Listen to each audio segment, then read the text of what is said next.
All right, that was the closing bell for the regular session. So, welcome to the earnings stream. This is the Swinging Bull with PB Alerts. Welcome, everybody. Got over 100 people joining us through Twitter, YouTube, Twitch. Got a ton of people in the Discord listening in. Welcome to the stream, everybody. So, this is an earnings stream, and we're going to be going over the earnings price reaction for Snowflake and Zoom.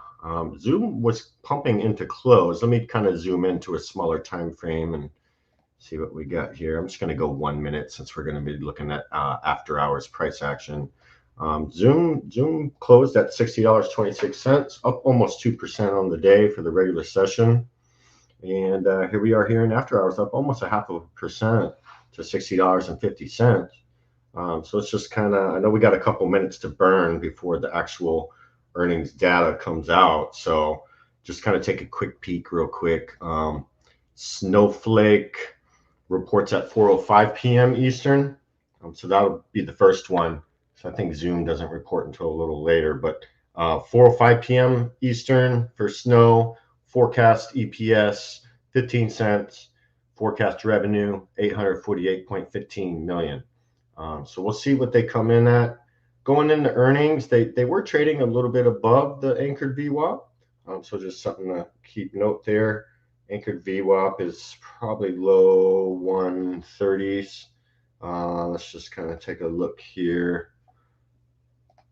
There we go. Okay, so Snowflake closed the regular session at 135.01, so just above the anchored VWAP, up 2.34% on the day.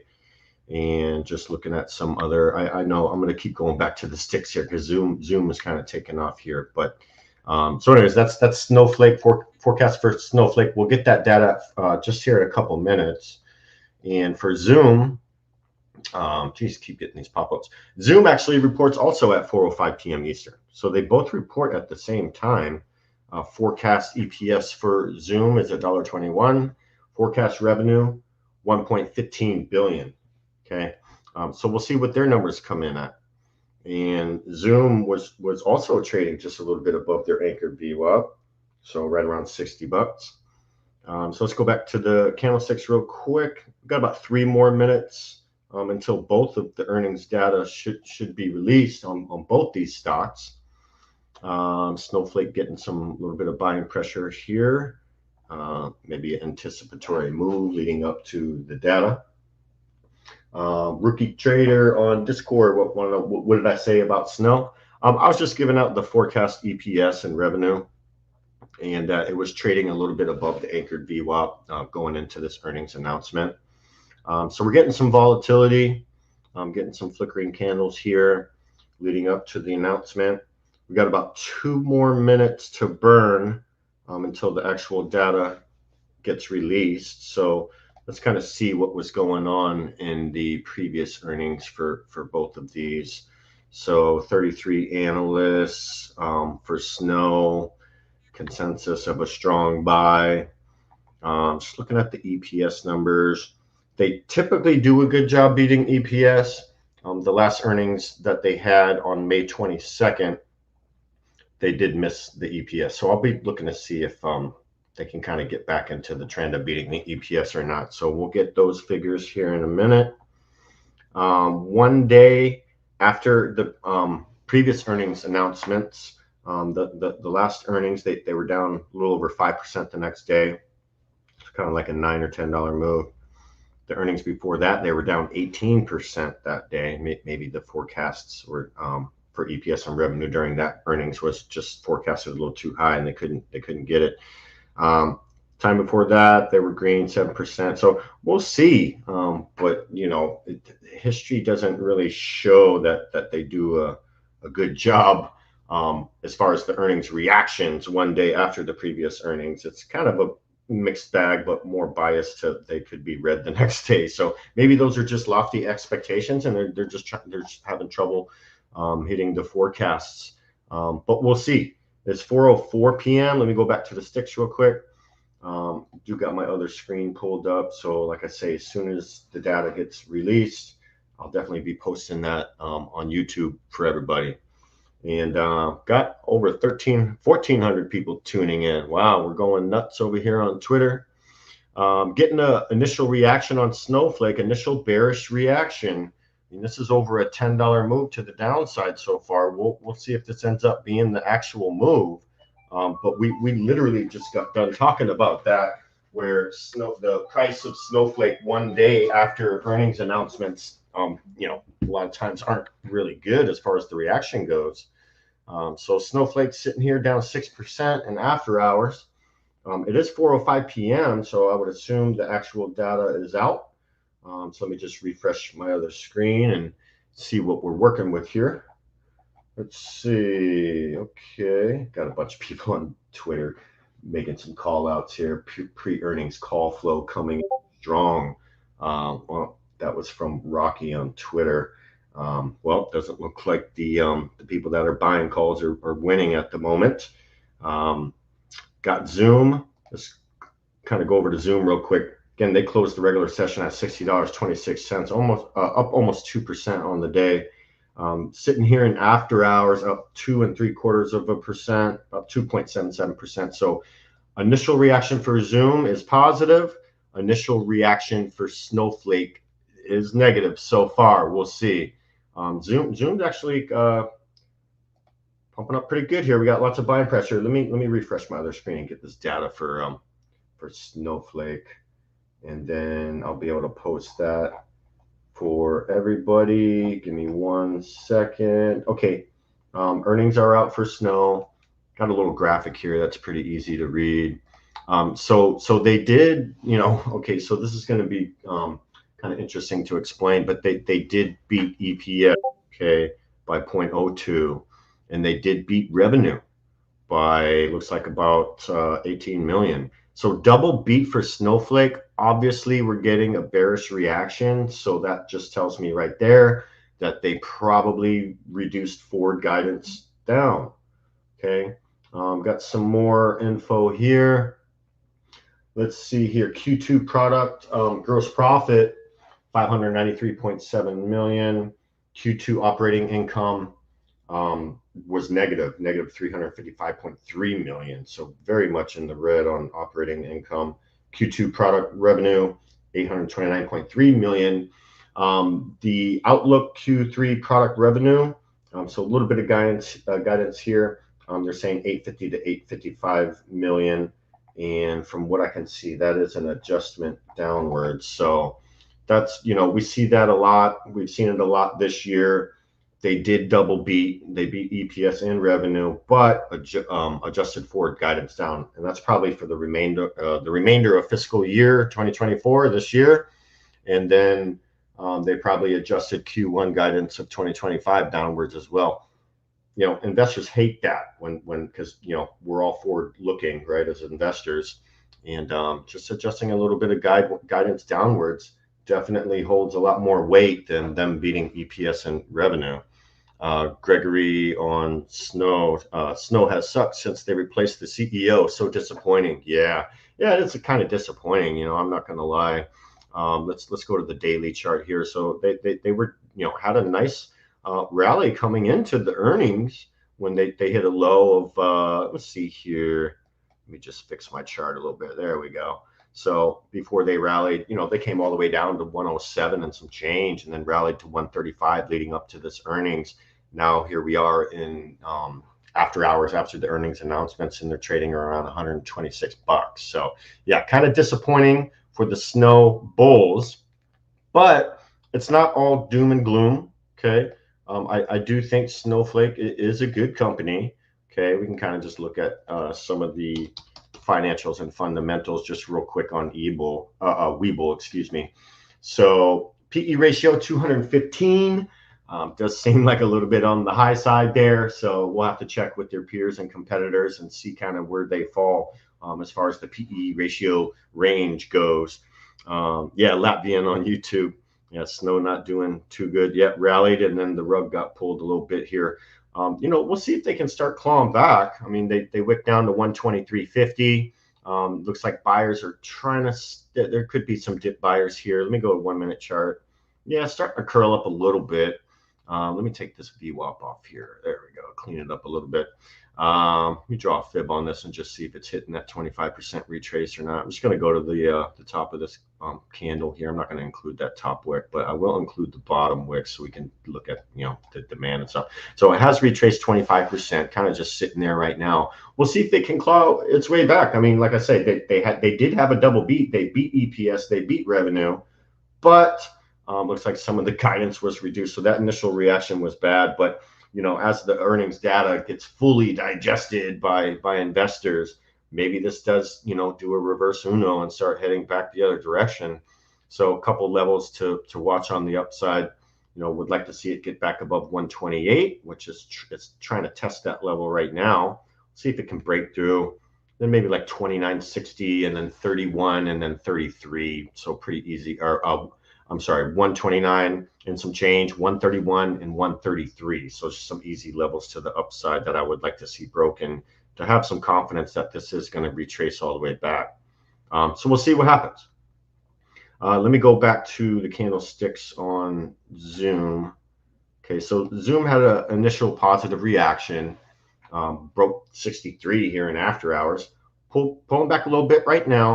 But that's fine. Let me get back on over to Snowflake. Oh, we got Heyo, Shy in the house. What's up, brother? How you doing? This is a nice treat. Good to see you. Yeah, of course. Snowflake. I got to hop on for the folks. Oh, there we go. You like this? You got so much info to give about Snowflake and some of these other companies. I can't wait to hear what you say. I'm going to post some things on YouTube regarding Snowflake's Q2 numbers. And then, Shy, if you have anything you want to add, just jump right in. I'm going to go ahead and post this on YouTube for everyone. So that this is for Snow. Let me actually pull up a text document real quick. So you saw the number, Shy. EPS for Snowflake came in at 0.18. The forecast was 0.16, so they beat their revenue came in around 868 million. The forecast was 850 million. So they beat revenue by what, 18 million. So double beat. But what do you think about the reaction it's getting? It was a beat across the board. Guide was a slight miss. That's what I thought. Yep. I'd say, what was the guide? I'm pulling up right now. A guide was, oops. I fucked up the guide on my post. That's all right. I was doing too many things at once. What was the guide again? Well, I haven't got the full guide. I was looking at it. Looks like they reduced, they made an adjustment to Q3 revenue. It looks like that went down a little bit. That's the only little piece of guidance that I'm seeing so far. Let me see here. So, okay, here we go. Here's the revisions here. Let me just kind of pull this over on my screen. Oh, so, 852. So 852 was their guide, but market wanted 855. Gotcha. Yep. Gotcha. So that made sense. Yep. So they missed a little bit on there. And let me see. Outlook fiscal year revenue, 4,630. I'm assuming that's in millions. Yep. Outlook fiscal year adjusted EPS. Yeah, so they're guiding down all over the place, it looks like. And they also guided down on free cash flow. So I think that's what investors are seeing, and they're just not liking it. What do you think? Yeah, I mean, again, this is a perfect example. First off, Snowflake, I've said this all week, even last week, where I don't think this is going to be an earnings print that's going to be a catalyst for the sentiment. Like, it's not going to be any kind of wow, like Snowflake's going to be in the AI enterprise AI space. Like, they're not going to prove that right now. This is the second quarter for Sridhar as like the CEO, and they're treating this year as purely as an investment year. What does that mean? They could care less about what the profitability is, revenue. Like, they're trying to create these go-to-market AI products because right now they have 35% of the Fortune 2000's data stored in Snowflake right now. So they have a massive lever to pull on any kind of go-to-market AI products. And Sridhar is a product-oriented CEO. He will deliver, but nobody knows on the timing of that deliverable. I'm underwriting. I've been saying this all year. Q4 of the earnings this year will be that inflection quarter where you will start seeing that AI go-to-market products flowing through the fundamentals. I didn't really think so this go around, but why is the market buying this up? So like this hit 125, I think now it's at 128. Why is that? Look to the left. This stock is down 35% in 2024. So you have to figure out what's being priced in right now. And this was nothing wrong with their print at all. It was just their guide was, you might say, sandbagged or just lighter than what people anticipated. But if the market's at an all-time high and Snowflake's down 35% to 40% for the year, like, what are you underwriting on this turn stock price? So I think right now it's going to be in this massive consolidation again. Like, it's had to break 165 for me to turn bullish on the stock. However, in the business, it looks bullish to me. Like, nothing about their actual earnings was bearish. It was all on their guide, and their guide, the guidance is just air. Like, I've been in corporate strategy my whole career. Like, I know, like, for a new CEO, it takes a couple quarters for them to turn from defensive to aggressive on their guidance. So I'm not surprised on their guide being light. The business spending still isn't recovering in that kind of niche of the data ecosystem. Like, you've seen Confluent. I know they do quality real streaming data. It's not specifically apples to apples, but they have a consumption model as well. And that they had a really poor print. Datadog had a pretty strong print, but it wasn't that strong. You saw that move fade. So I do think Snowflake people are like, they sandbagged again, and like all the margins go a little lower. The guide was like, if they guided for 852 and estimates were 855, I count that as in line. Like, that's what my interpretation of it is. And do you expect them to go from the data warehouse to a full-fledged AI enterprise player in a matter of 6 months? Probably not. Like, it's probably not. Time. Yeah. So I think again, like, if you look at it right now, like, what is that Monday's low after this price action? Like, it's not even like that bad of a price. Like, yeah, exactly. You're absolutely right. So I mean, basically, it's kind of flirting with Monday's low kind of right now. It's right around 128. Pre-market on Monday was around 127. So where's it at right now? Sitting right at 128. Yeah. So it's just kind of messing with Monday's level of interest, the low level on Monday.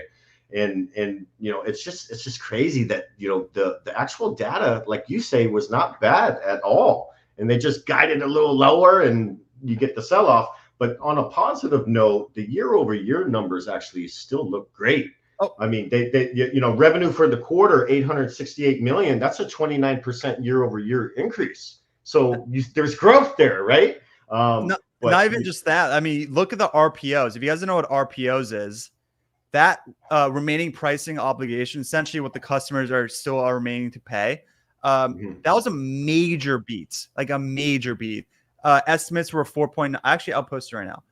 RPO was 4.9 billion. It was the estimates. They came out at 5.2, and that's showing 49% year-over-year growth. So that's essentially saying, like, they're not seeing those revenue right now, but they're going to recognize that in the near term, sometime this year. Again, I'm underwriting Q4. So like, they're showing in the RPO, like, the demand is still there. We're just not seeing that reflected right now in the numbers. So that essentially tells me excitement's there. Delivery isn't right at the point that they want it to be. That's going to change with Sridhar, the product-oriented CEO, who's on a short list to take over Sam Altman as an OpenAI CEO when all that drama happened end of last year. Like, that just shows his prominence in the AI space. Like, he's going to deliver. He just needs to take time. And that RPO was a big tell. Billings was a massive miss. I think Billings was probably maybe associated with AT&T's hack that occurred, but I think Billings is a very flawed system in this macro environment because a lot of deals are getting pushed out. They're getting elongated. What does that mean? Like, deals that used to take, I don't know, a year is getting prolonged to like 18 months due to business spending suffering. They're still going through a recession. So like, Billings isn't the best metric to quantify how Snowflake's actually performing. RPOs is free cash flow, big miss.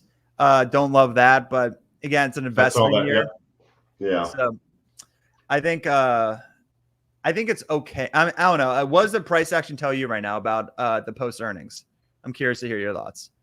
Yeah, I mean, what the price action tells me is investors are forward looking, and just them guiding down a little bit is just kind of spooking some people right now. A couple notes, and the CEO of this company is Ramaswamy, the guy that was running for president.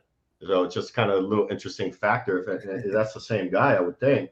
But a couple notes from the CEO is obviously product revenue was up 30% year over year, while remaining performance obligations were 5.2 billion, up 48% year over year. The quarter was hallmarked by innovation and product delivery and great traction in the early stages of our new AI products, kind of what you were saying earlier. And with the combination of our platform, the network effect of collaboration and AI innovations, we have a huge opportunity ahead to deliver even greater value to our customers. And also the net revenue retention rate of 127%. So they have 510 customers with trailing 12-month product revenue greater than 1 million. That's a pretty nice core of customer right there. And as far as the price action, I mean, just kind of looking at some of these fib levels here, I was thinking, definitely needs to get back above 128 here in after hours for me to have some confidence that this, in fact, is going to start clawing back. But hey, I mean, what do you think? Is this a discount maybe moving forward? Could be. I mean, looking at the bigger time frames. Let's take a look here. Let's see. So it's down here. Yeah, I mean, there is a level of interest in the low 120s. So maybe some people, after it was 135 going into this earnings. So, maybe there's some buyers in the low 120s and we get some dip buyers. We'll see, but could be a dip buying opportunity. I still think the company is going to be fine moving forward. Huge company, lots of what would I call it? Innovation ahead for this company, I think. What do you think? So I think, again, it's an investment here. It's going to take time. But if you look at, I was just hopping on from Spaces of this. I didn't get to read the report in full. Right now, I just did. They got it up on their full year free cash flow margin. So they're anticipating, they're missing on the operating, they missed on the free cash flow this earnings. And the operating margin estimates were 3.1%. They came in at 3%. So slight miss. But I think they're kind of indicating the full year guidance of, the estimates were supposed to be at 24%. They actually are guiding at 26%. So they're seeing the investment phase of the AI related expenses is going to kind of wrap up in the first half of this year. And it's going to start reflecting the second half with that free cash flow bump. And they also guided up 1% on their full year revenue. So I saw they did guide up a little bit in some pieces there. 100%. Yep, about that. Yep. And also with these, if you guys don't know, my favorite metric to use for quantify growth is the Rule of 40 score. What is that? It combines the top line growth, free cash flow margin. They just guided, and what I consider a sandbag, a Rule of 40 score of 52. They're so elite.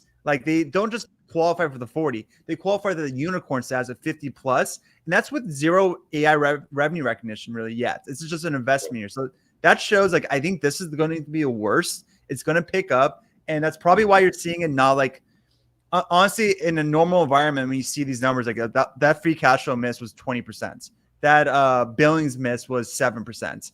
On a high multiple name, what Snowflake is usually accustomed to, this would be a 15 to 20% move. It's single digits. It's from Monday's low now. What is that trying to tell you? Okay, we're seeing through the numbers, we're reading between the lines, that uptick on free cash flow and revenue for the full year, they're going to beat that. They always consistently beat those metrics on the full year. So I think short-term bump, long-term horizon, I'm going to be, again, it's a 10% position for me. I will be adding a 120 because that's a clear bottom for the stock if it gets there. And you also have to ask yourself, this V-shaped recovery we've seen in the market since the tantrum from 2 weeks ago. A lot of stocks look like that, right? They're all looking similar. So that's right. Yeah. I mean, but what I was getting to, a lot of people miss out on that rally. They missed, NVIDIA just went from 93 bucks to 130. That's the perfect example. Exactly. So now, what's some high quality names that haven't really participated that are just going through this weird investment year of it's a bump, but they're going to be fine in the long run. There's trillions of dollars in the silent that kind of miss out on that V-shaped recovery. Where they're going to go? High quality names like Snowflake. And that's why I wouldn't be, as crazy as say, I would not be surprised if this finishes above 130 end of this week. Like I really wouldn't, just because it feels like a bottom is priced into the stock, but we'll see. Yeah, we'll see. And I love that model that you use, that rule of 40, and this has a score of 52. That's exciting. Yeah, 52. Yeah. Oh, By the way, Palantir has a score of 64. That just shows how elite Palantir is. oh wow, yeah, that's great.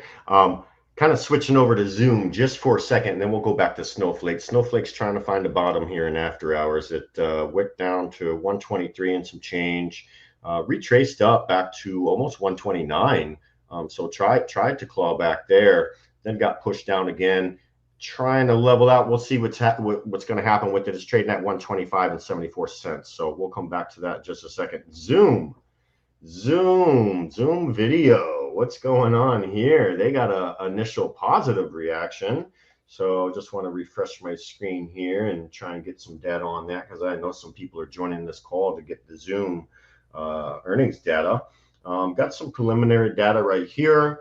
Q2 revenue, 1.16 million versus 1.14 million. Q2 I'm sorry, let me just pull this over for you guys so y'all can see. Actually, I'm just gonna post this. Q2 adjusted net income came in at 436.4 million versus an estimate of 384 million. So they crushed the net income. So very much a profitable company, I would say, with Zoom, wouldn't you think?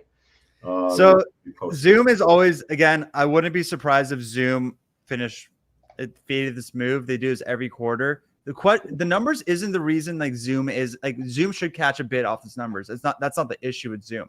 Zoom is, where are they going to be in a couple of years? Like their business is the commodity, a free commodity, essentially. With Microsoft during COVID, the lockdowns is when they kind of got the hype, right? Everyone was doing their work meetings on Zoom, and kind of some of that gusto has kind of gone away, hadn't it? Well, that just shows like management didn't really leverage that bump into some kind of new growth avenue. Like, what is their new growth avenue? They're a $20 billion stock, too big to get acquired, because who would have spent that much money to acquire a commodity that they can just, it doesn't make sense at all. So like, and other companies can duplicate it. So where's the moat there, right? Like we're on StreamYard right now. Yeah. Way better than Zoom, in my opinion. Exactly. We're actually using their competitor right now for this. Yeah. So like, you have to ask yourself again, like, all right, it's cheap, but again, the cheap can always get cheaper if they don't have a moat or a competitive advantage. And Zoom is unfortunately in that category, but there are some levers they can pull. They have a massive college campus presence. You maybe double down on that with some partnerships with, I don't know, some other brands that want to be exposed to Gen Z, or create they need to innovate. They need to come up with something new that no one else is doing, right?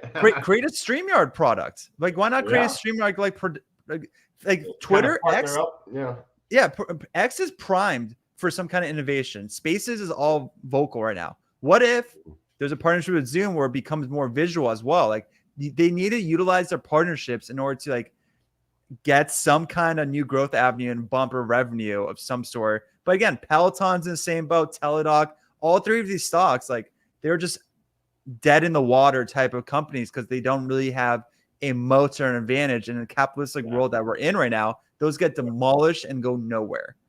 Yeah, I was just looking at the daily chart on Zoom, and you're right, man. They every single up move they get from earnings gets faded, bro. Yeah. Just look at the chart. It's crazy, man. So you're spot on with that. Absolutely. So yeah, they need some innovation. They need some big partnerships. You know, what they had back in the lockdown days is I would think, you know, other companies are obviously duplicating it and have duplicated it. So that's going to decrease their market share in that space. Obviously, when what you're selling or what you have is easily duplicated, you know. So yeah, that's something that's interesting, and I'm kind of maybe going to see what happens for the remainder of after hours with Zoom, and possibly pre-market tomorrow morning. And if this up move gets faded, we could play the downside maybe, because it looks like a pattern that's been repeating. Earnings after earnings after earnings, every single positive reaction they get gets faded. So, you know, no offense to the Zoom bulls out there, but for a short-term play, you know, maybe we could play some downside when this move gets faded, because it's like the past 10 moves have been faded. So like don't break it if it's not, don't try and fix it if it's not broken. So maybe we can make some money on the downside when this up move starts fizzling out a little bit. So we can kind of keep our eye on that and see what happens. But great info there, Shai, on both companies. I appreciate it. What's Zoom's rule of 40 score? You got one on that, or? Yeah, let me look it up real quick on my model. Zoom score. By the way, usually the way it works for me, like if they're trading at a free cash flow multiple that's lower than the Rule of 40 score, it usually screams opportunity. So let's see what their score is. Okay. Yeah. Oh my, yeah, they don't qualify. They're a Rule of 40 score of 34. So gotcha. Okay. Again, that's why the Rule of 40 score is so important. Like if a company scores a 40 plus and they maintain that essentially is showing the market's showing you that they have an advantage over the competitors. They have a moat that won't go away. So they deserve that premium valuation. Like, wow. I mean, God, they're trading at 13 times free cash flow. So like, that's so freaking cheap.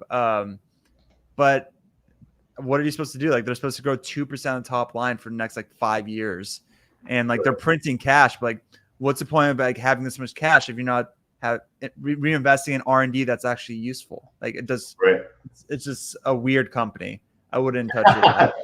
kind of like upper management not really making the right decisions, forward looking, and well, kind of a bit on the weird side for sure. It's like Moderna. I'm butchering the name. Moderna during COVID. What should they have done? Bought some genomic names, bought some CRISPR names, reinvest for like those growth avenues. Like, yeah, right now, like the science is very preliminary. They have no human data, but if it's reality, they're gonna be massive companies. At least let me have my arm in their cookie jar of like potentially being exposed to that. They didn't do that, and look at their chart. It's like disgusting. Like Zoom could have done the same thing on AI. Like, yes, they have this like visual moats at the time. Like they were the first mover. They were printing cash. What should they have done? I don't know, reinvest in the private rounds of some AI data infrastructure players if they were forward looking on AI is going to be next thematic. So like that's like it's kind of funny. A lot of the stuff you're saying, it kind of lines up. Well, I mean, look at the stat on the customers. Their customers are down 12% year over year. That's not good. So there's no growth with their customers there either. So revenue up 2% year over year. Yeah, you had just mentioned that. So I mean, is that what you consider? You wouldn't consider that like fantastic growth, just being up 2% for a company like this, right? Compared to their competitors and other people in the tech space. Well, I always say that if you're a mature company below $25 billion or $50 billion, just say that you're dead in the water, because at that stage in your product life cycle, you shouldn't be like satisfied with the mature, just being growing top line 2%, printing cash. Like that's just like not what you want to do, because you want everyone's goal is growth, maintain that growth to value. But once you're at that $100 billion plus market cap, they're at under $20 billion. Like there's just no, I don't even know what their voting shares are like, if they can like have any activists even come in, because like Snapchat has a similar issue. Like no activist will touch Snapchat because Evan essentially controls the whole company. Nobody can fire Evan as CEO. Nobody. He has all the voting shares. Like that's why he could care less about what the Wall Street does. Like he treats Snapchat as his piggy bank, and no activist will touch it.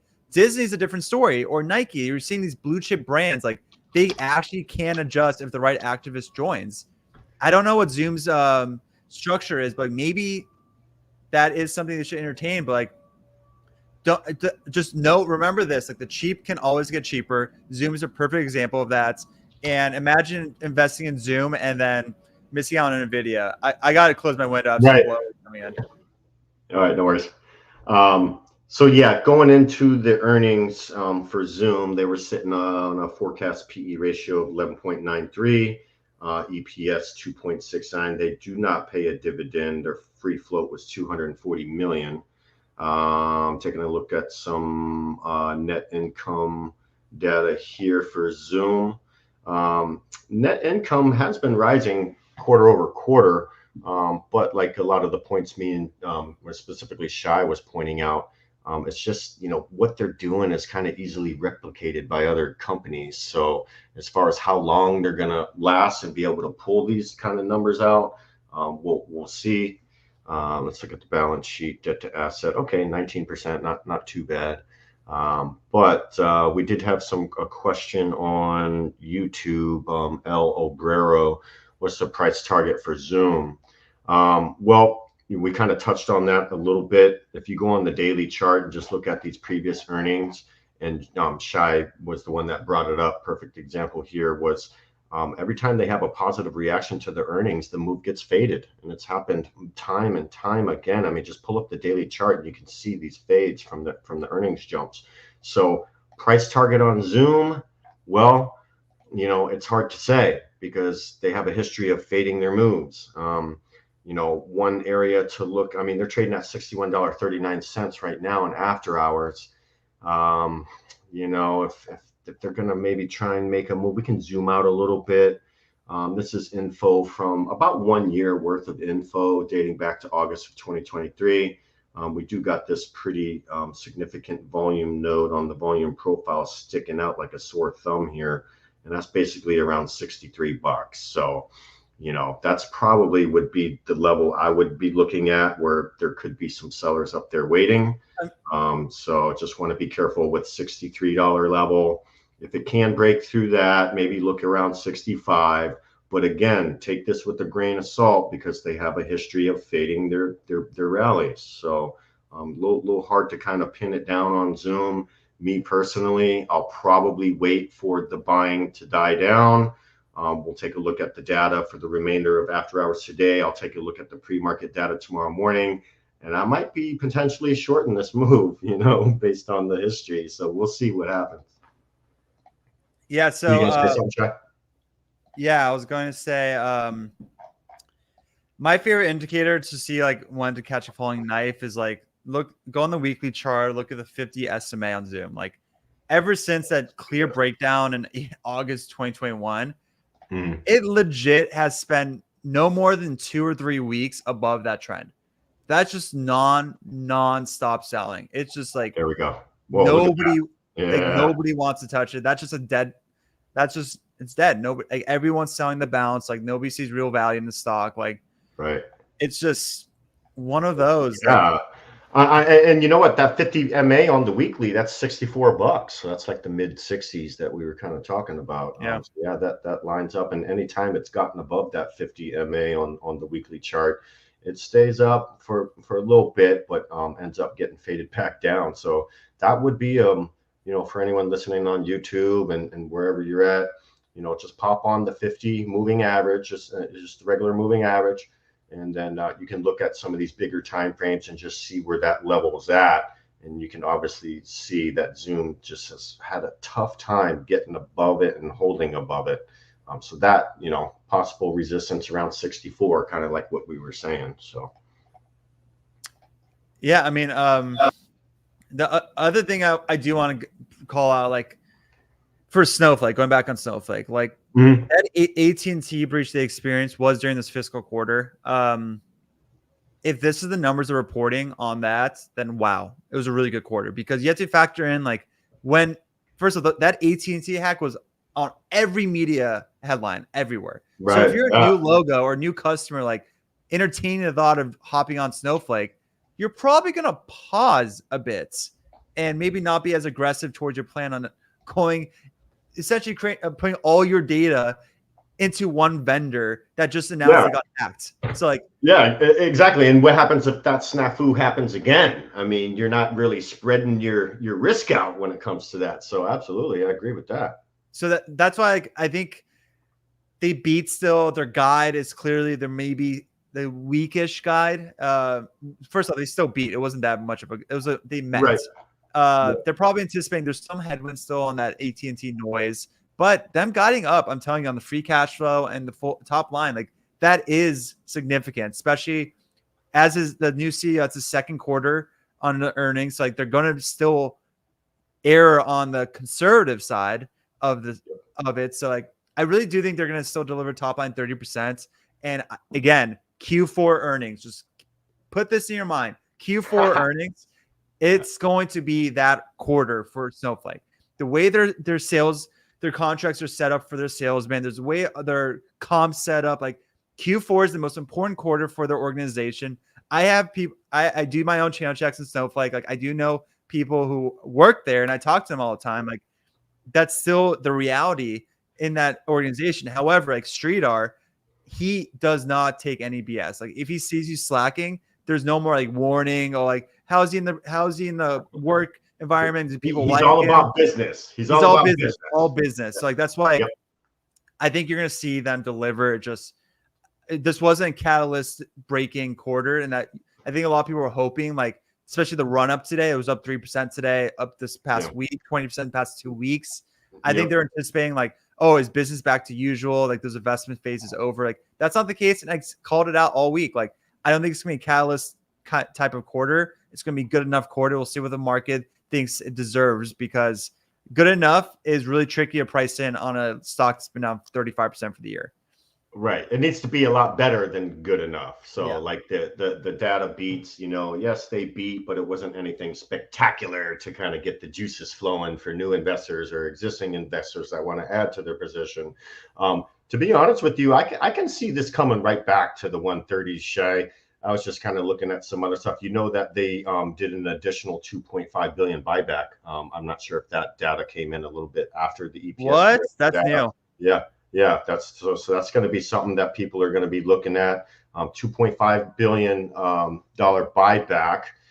Great traction with AI products, and that news should have been released. This was from Benzinga, but it should have been dropped everywhere else as well. So, I mean, there's been demand in the low 120s before with this stock, specifically, about a couple months ago in June. It was a significant demand in June, which right around 122 and some change. Ended up rallying all the way to 146 and some change. So here we are here in after hours, sitting right here in the mid 20s.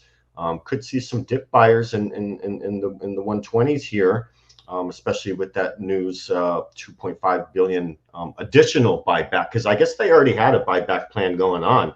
So now what they're announcing today is they're going to add another 2.5 billion on there. For the buyback plan. So I'm trying to see where you found that. I'm looking. Yeah, right here on TradingView, and it's the news that just dropped from Benzinga. Oh, interesting. Yeah, so let me just kind of get to the meat and potatoes on it. Remaining performance obligations. Okay, hold on. Let me go down here. Okay, here we go. Snowflake's board authorized an additional 2.5 billion for its share repurchase program. And extended the duration of the program through March 2 years. 2027. Yeah, so that means they're going to be doing the buyback over the next 2 years. And the company said it had 491.9 million remaining on its buyback as of July 31st. So they only had 491 million remaining on the buyback, and now they're slapping an extra 2.5 billion on the buyback. So that's positive. I mean, no, it's fine. I've been in that world. I worked in those boardrooms. That's purely financial engineering what they're doing. Okay. Because if you look at remember before I hopped on, I was like, their SBC is absolutely brutal. It's like 14%, 40% of their revenue. Because again, Frank Slootman, the previous CEO, he was a salesman god. He came from ServiceNow. Like he loved treating his salesmen like they're gods, and he comped them for that. I don't know how much that's going to change with Sridhar, because he could care less about those dynamics. Like I just mentioned to you guys, like he could care less if you're well liked, or like or if he ruffles a couple feathers in the salesman. Like he could care less. He wants results. So I could see this SBC going lower, but they actually went higher this quarter. The stock compensation was supposed to be 350 mil. They actually came in at 356. So their run rate is essentially $1.3 billion a year in SBC, stock-based comp. And this buyback, they just added, what was it again? 2 billion? 2.5 billion. Yep. That's essentially covering their SBC for the next 2 years. I just nailed that right there. Okay. That does look like some creative financing deals. That's finance engineering. Like they're essentially buying back the shares that's paying for the SBC. I knew that. When I heard that, I was like, that just sounds like they're just bullshitting. And they did. That's what it is. That's crazy. So that's why I'm not surprised they didn't catch a bid off that buyback. But again, Right. So investors are seeing through that. They're kind of seeing what you're seeing, and that's why, it's not really bouncing back as quick as well, you would think with that news. I think the investors don't like that this is the lowest year-over-year growth they've had on record. So they're Right. like, Okay. again, like we're like, I'm totally fine. Like I know the long-term vision. I know like they're gonna have that reacceleration in Q4 is what I'm underwriting. But a lot of people they're seeing, oh wow, they're guiding for 22% year-over-year revenue next quarter. That's an all-time low.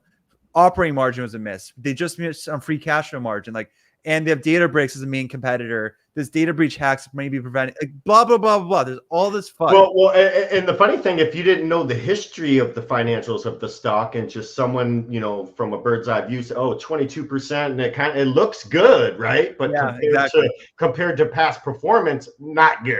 And that's why we're getting one of the reasons why we're getting a bad reaction here. Shai, we got about 15 more minutes before the actual web call with the CEO. I'm not going to personally stream that here.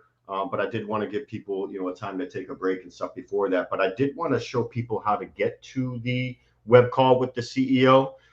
First, I'm going to post the link on YouTube. And this is the link you're going to go to if you want to listen in on the CEO web call. So let me go ahead and post that right underneath Shai's shiny face there. There's the link for the web call. And, just to make it easy on everyone, if you can't, for some reason, type that, you don't want to type that whole link out. Just literally Google SNOW Investor Relations. Literally, the very first link that pops up is going to be this link, and then it'll look like this when you get there. And then just scroll all the way down to the bottom of the page, and then boom, you got your link to the webcast right there. Okay. So I believe the conference call with the CEO is going to be at 5 p.m. Eastern. So we got about 14 more minutes for that.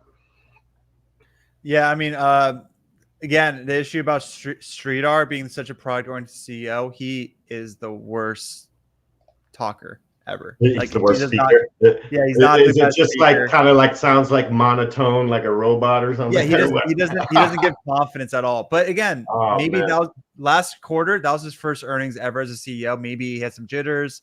Maybe he didn't have the training necessary. But like Databricks, their main competitor, that CEO, he is a salesman. He is a marketer.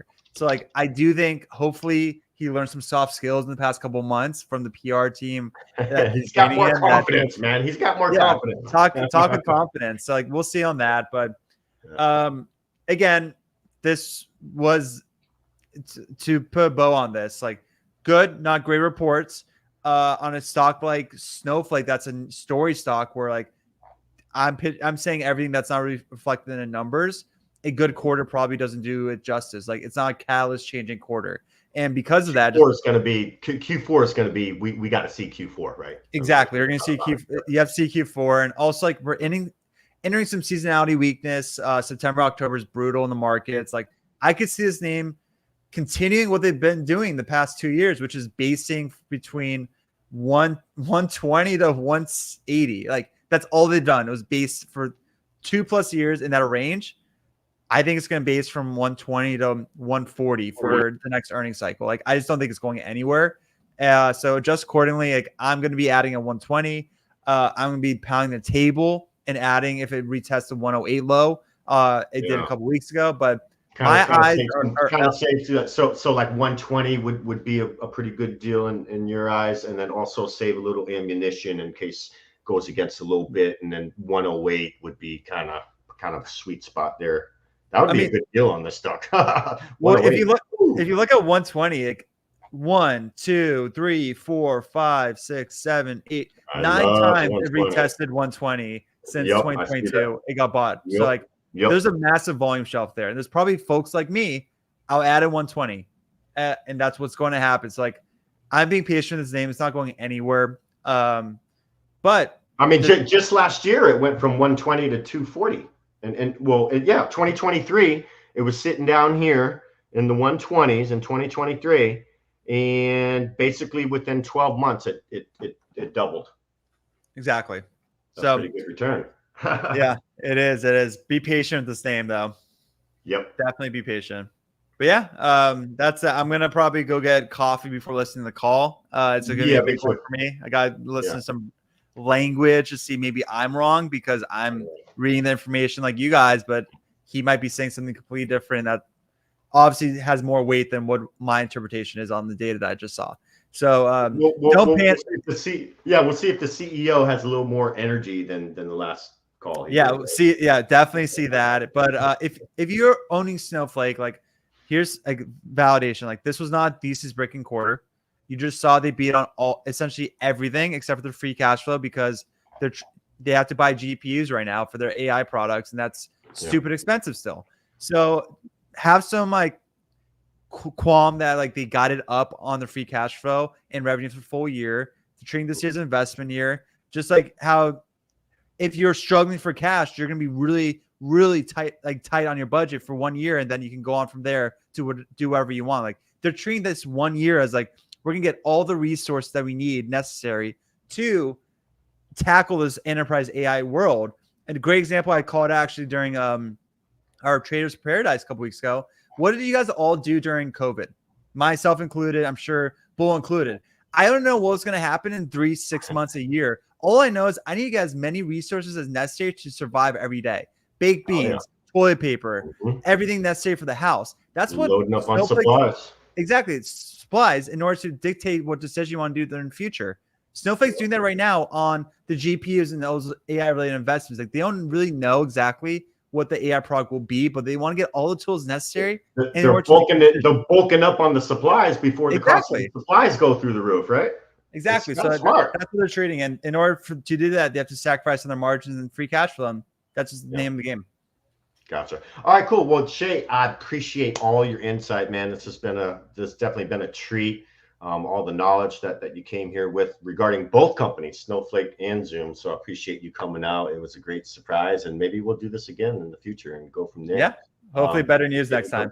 Yeah, exactly. And for everyone watching, if you're looking for a new home, check out the link in the description to our Discord. So my name's The Swinging Bull. We got Stock Savvy Shy in the house. And the link in the description, it's free to join. Check out the free section if you like it and you like what you're seeing, and kind of go from there. And if you do join, I look forward to meeting you. But other than that, I hope everyone enjoys the rest of their night, and we'll see everybody later. Cheers. See ya.